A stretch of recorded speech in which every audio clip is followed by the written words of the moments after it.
Alright guys, welcome back to Formula 1 News. The first major hint as to what we can expect from this year's Ferrari car from a bodywork design perspective. Haas say they've been working on this year's car since 2024 and maybe some inspiration, especially given the power unit is the same between the Scuderia Ferrari and this year's Haas, which has now been revealed, gives us some serious hints as to what Ferrari might be doing in several areas as they try and find a way to take this year's title after so many years of heartbreak. Hit the like button if you enjoy, subscribe if you're new as always, I would greatly appreciate it. We are going to begin with a couple of updates. This is Max Verstappen's race suit for the upcoming season in the Red Bull. We saw the Red Bull livery reveal the other day on a car that looks like potentially an early version of what this year's Red Bull is actually going to look like. But again, technically that looks like it's not the real car, it's a render. We don't know how real those things are. The Haas that we have seen today is, I think, technically the first proper car reveal. Some of the features we see today will be on almost certainly the real machine that they go to show us. Now, we know that Aston Martin want to sign Max Verstappen at some point. It's been confirmed, however, today that the relationship between Formula 1 and Aston Martin from a safety car and medical car perspective has come to an end. So we will no longer get the Aston Martin on track as the safety car. It's only going to be this Mercedes AMG Black or whatever it is from a couple of years back. Now, the drivers are going to be happy about this because the Aston Martin safety car sounded unbelievably spectacular. Definitely the better of the two, but it was slower, and the Mercedes was the faster one, and the drivers did often complain. They were like, this Aston's a little bit too slow, it's not good for the tyre temperatures. But yes, Mercedes will supply the safety cars and the medical cars for the entire season this time around, rather than alternating with Aston Martin as we have previously seen. This is the timeline that you want to know. Today was the Haas launch, we'll discuss that. Tomorrow we get to see the Audi, Mercedes in a couple of days, Ferrari and Alpine a day or so after that. But it is a week today that the shakedown week begins, and we can expect some cars on the track pretty much for the first time, at least in a somewhat official capacity, at the Barcelona shakedown. Now, that's not going to be broadcast, of course, publicly. I'm sure that we will be hearing plenty of things about what is going on there behind the scenes. But what to expect from the cars, time will tell. Will they be on track Monday? Will they wait later in the week? Will there be teams that don't make it there on time? We are going to discuss, however, a picture that appears to be a Ferrari team truck on the way to Barcelona to get things ready to go. Other teams are going to launch relatively shortly after that. Hopefully they'll show us something more real, given that we might already have seen it on the shakedown week. Then the official pre-season test in the middle of February, which are, as we understand, going to be broadcast. Let's talk, though, about the Haas. So we saw it confirmed today for the first time. There's also worthy of note quickly, and even to be fair, in that image, you're getting a little bit of a glimpse right about here of what we are going to be talking about in the coming minutes. But it's Toyota Gazoo Racing Haas this season. It's very confusing, the naming situation, because Toyota Gazoo Racing are actually no longer a thing. They've split that up now between Toyota Racing and Gazoo Racing. So Toyota Gazoo Racing isn't really a thing anymore from the Toyota branding perspective, but TGR is still kind of a brand, and it is TGR Haas effectively for this season. After the MoneyGram relationship has come to a close. We see it on the front wing as well, the GR of the Gazoo Racing. We don't see TGR quite as much, although the title sponsor is still TGR Haas. I will say, in terms of livery and car reveals, this is about as nice as it gets. Obviously, we can discuss the livery in a second, whether you guys like it or not. But this is the video they put out. I'm excited to see how they can do this year, right?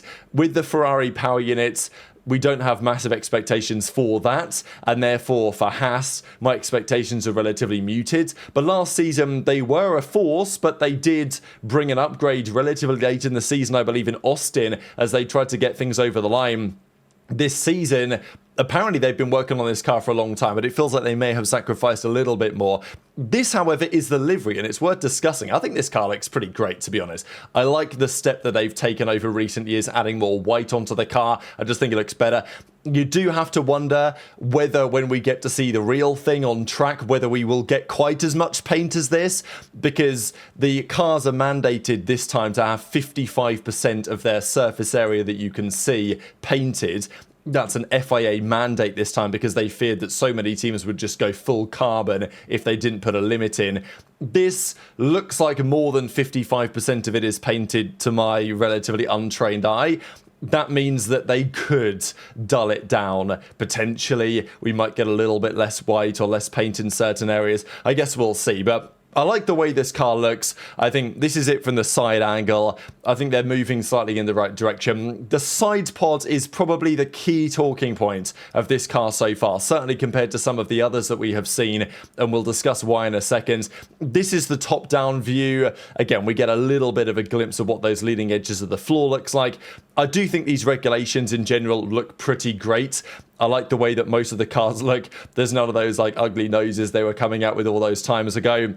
The front wing, I think, is absolutely killer, but the cars are still a bit too big. You will also notice that there's another thing that's too big in this image. Those are the wheels, or the front tyres, sorry, because the front tyres are not this big.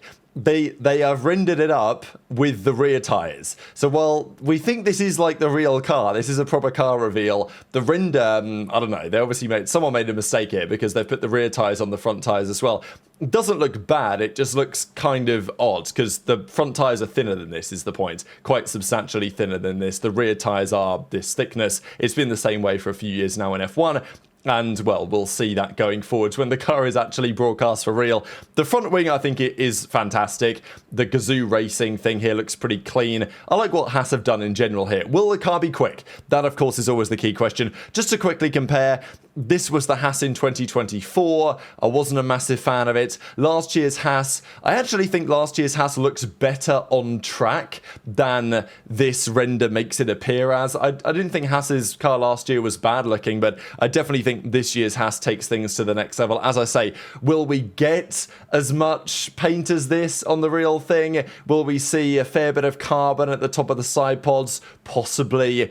But look, this year's generation looks pretty similar to last year's generation from the side profile in terms of the size of the car and everything, but the side pod design is very notably different, and we will get to that in a second. Haas's side pod last year was effectively following the Red Bull 2022 model, and we're going to see this possibly on this year's cars as well, at least some of them. Red Bull's car the other day was unveiled with something relatively similar, a relatively slim side pod with a huge undercut. That's what became the predominant force because it was necessary to channel the air that way in order to try and seal off the edges of the floor so you could get the most downforce with the Venturi tunnels. Not so necessary anymore, so there's other aerodynamic components in play. Just a quick look really at when Haas came in 2016, some of the liveries they've gone for over the years, such as the Rich Energy one, then 2022, and then 25-26. As I say, I think the 2025 Haas looked a bit better on the track than it did in the renders there, but this year I think they've taken another good step in the right direction. Now, look, this may be true for many teams.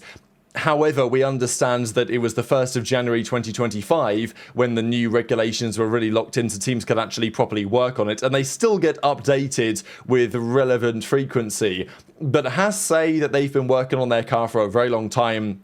Maybe what we see today with the Haas is more advanced than what some of the other teams have shown us so far. And we'll just quickly go back to one of these renders and have a little look at this leading floor edge element here, because this is one of the key areas that we have seen developments from other teams. Most other teams have shown us so far, Red Bull and Racing Bulls, a three-pronged element here where it says ZoomX. They've got three elements there rather than it looks like Haas are going for just two, at least on this version. This is going to be quite a key area of this set of regulations here. So interesting to see what the teams do with this, but we'll come back to that in a second. Haas say they've been working on this for a long time. Of course, Ferrari-powered, they're going to get the rear suspension and the gearbox from Ferrari as well, as they normally do, which we get another clue on what the Scuderia are going to do about that. We'll see in a second.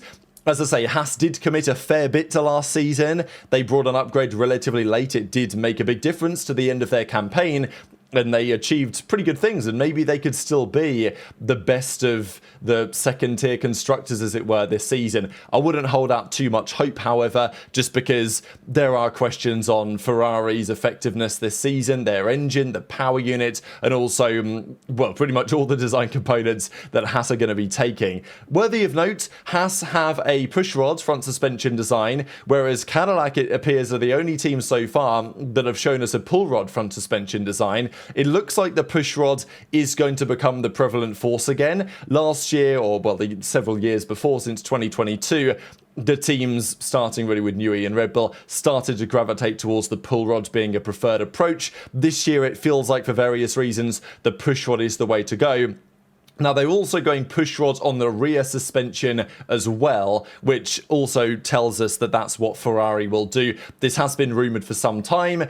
But yes, Haas have now shown us a push rods. So have Audi. Cadillac have gone pull rods, push rods. But it looks like pretty much push rod rear suspensions across the board. Red Bull have shown us the same thing. So it seems like right now it's only Cadillac as the outlier, which could be a little bit of a concern for them. But look, they want to develop their own path. Cadillac will expect to be substantially behind Haas this year, despite both being Ferrari powered. But they want to build their own team and have a bigger team at some point than what Haas do, because Haas, no matter how good they are, as it stands, they're always going to be in Ferrari's shadow, and Cadillac's intention, at least at some point, is to have their own engine with General Motors over the coming years and no longer have to deal with Ferrari, so they don't want to take as much from Ferrari as they could, and as Haas are, that probably holds them back this year, but in terms of long-term trajectory, that is where they want to go. Of course, we don't know what the other teams are doing, but there is clearly an aerodynamic reason why these teams have gone for this. My big question is, what has Newey decided to do with Aston Martin? We talked yesterday that he left this decision until the very, very last minute, so whether he has some sort of master plan or some sort of idea, it'd be real interesting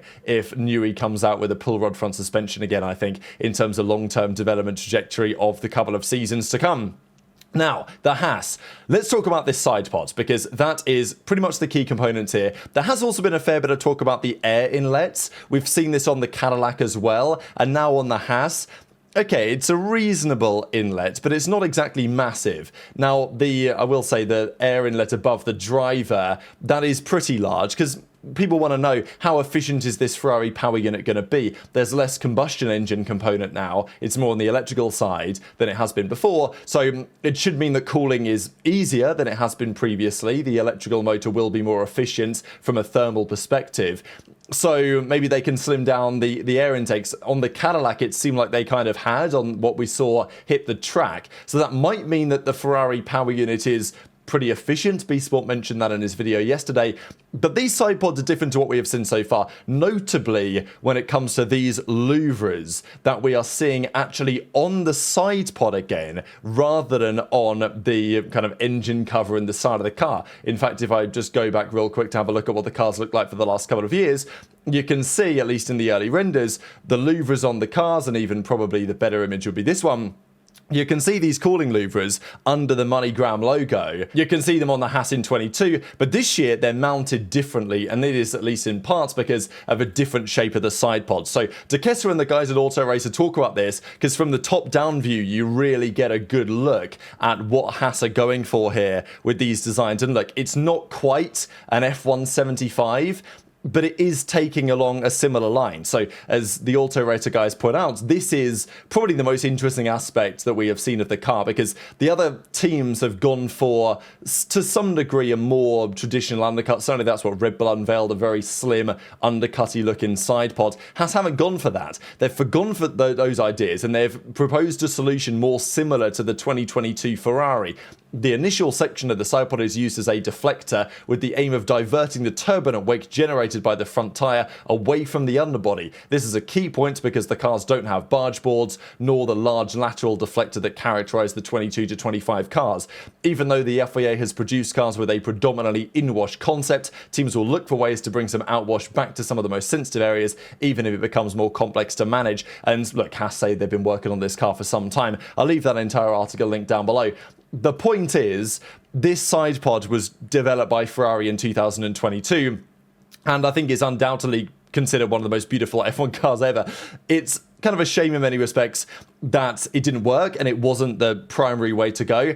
And look, it's not exactly what Haas are doing here, but these bathtub-looking side pods, the idea was effectively push the air to the outside as much as possible. Keep that front tyre wake away from any of the aerodynamic components, force some outwash, and use this section to channel some cleaner air into the aerodynamic downforce generating components, the beam wing and the rear wing at the back of the car.